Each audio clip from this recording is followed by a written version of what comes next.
అందరికీ నమస్కారం అండి. చాలామంది నిద్ర సమస్యతో బాధపడుతున్నారు. ఈ నిద్ర సమస్య వల్ల అనేక అనారోగ్యాలను బారిన పడుతున్నారు. ఈ నిద్ర రాకుండా పోవడానికి గల కారణం ఏమి, బాడీలో ఏం తక్కువగా ఉండే దానివల్ల రాత్రిపూట నిద్ర అనేది రాకుండా పోవడానికి గల కారణాలు ఏమి అనే దాని గురించి ఇప్పుడు తెలుసుకుందాం. ముఖ్యంగా బాడీలో మెగ్నీషియం అనేది చాలా తక్కువగా ఉండడం వల్ల డీహైడ్రేషన్ అనేది అయిపోతుంది బాడీ.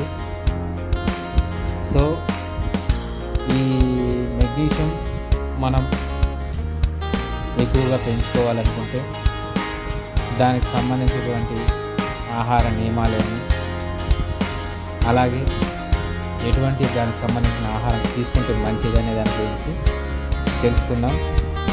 ముఖ్యంగా వీడియోని చివరి వరకు చూడండి, లైక్ చేయండి, షేర్ చేయండి.